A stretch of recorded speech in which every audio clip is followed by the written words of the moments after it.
आज सरबिन भण्डारीले मामा घरमा आफै नुहाउन खोजिरहेछ र मामाले नुहाइदिएको उसलाई चित्त बुझेको छैन। ऊ आफै इन्जोय गरिरहेछ। सरबिनले आफ्नो प्यारो मामासँग कपडा धुँदै नुहाउँदै आफ्नो बिदाको समय सदुपयोग गरिरहेछ। Enjoying a lot. पानीसँग धेरै रमाउँछ उसले।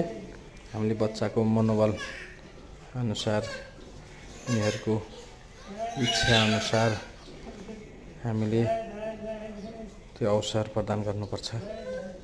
खुसी लाग्छ बच्चाहरूले यसरी आफै नुहाएको देख्दा। अहिले ऊ टिकापुरमा छ।